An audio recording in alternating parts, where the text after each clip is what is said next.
அரசியலில் புதிய வரவாக தமிழக வெற்றிக் கழகம் இருக்கிறது. விஜய் தனித்து விடப்பட்டதாக சிலர் கூறினாலும் அதற்கெல்லாம் வாய்ப்பே இல்லை. நிச்சயம் விஜய் பெரிய கூட்டணியை அமைப்பார் என்கின்றனர்.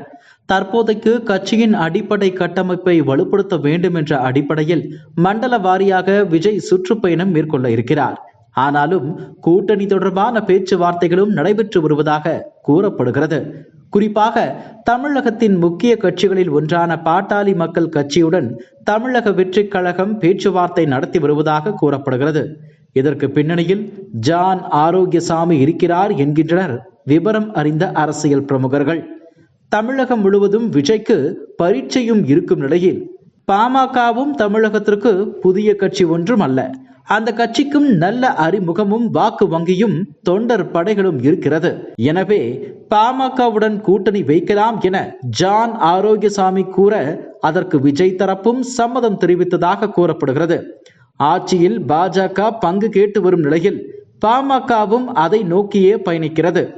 அதற்கு ஏற்றாற் போல ஆட்சி அதிகாரத்தில் பங்கு, கூட்டணி ஆட்சிக்கு தயார் என விஜய் கூறியதையும் கவனிக்க வேண்டும். இதனால் பாமக தமிழக வெற்றிக் கழகம் கூட்டணிக்கான வாய்ப்பு பிரகாசமாக இருக்கிறது என்கின்றனர். 2.5 ஆண்டுகள் அன்புமணி முதலமைச்சர், 2.5 ஆண்டுகள் விஜய் முதலமைச்சர், பாதிக்கு பாதி கூட்டணி பங்கீடு, தேர்தல் பிரச்சாரத்தில் இணைந்து செயல்படுவது என முதற்கட்ட டிமாண்டுகளை வைத்து பேச்சுவார்த்தை தொடங்கி இருப்பதாக கூறப்படுகிறது.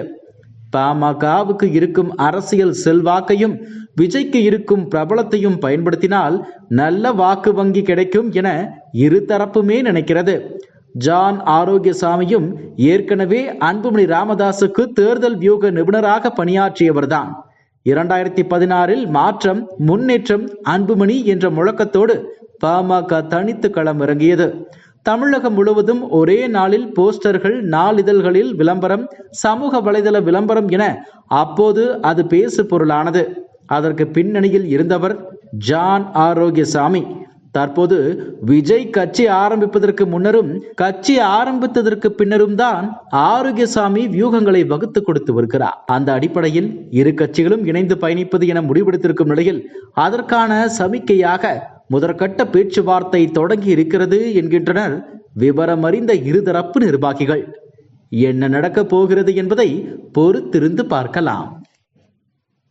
இதுபோன்ற செய்திகளை மேலும் தெரிந்து கொள்ள எங்களது யூடியூப், ஃபேஸ்புக் மற்றும் ட்விட்டர் ஆப்களை சப்ஸ்கிரைப் செய்யவும்.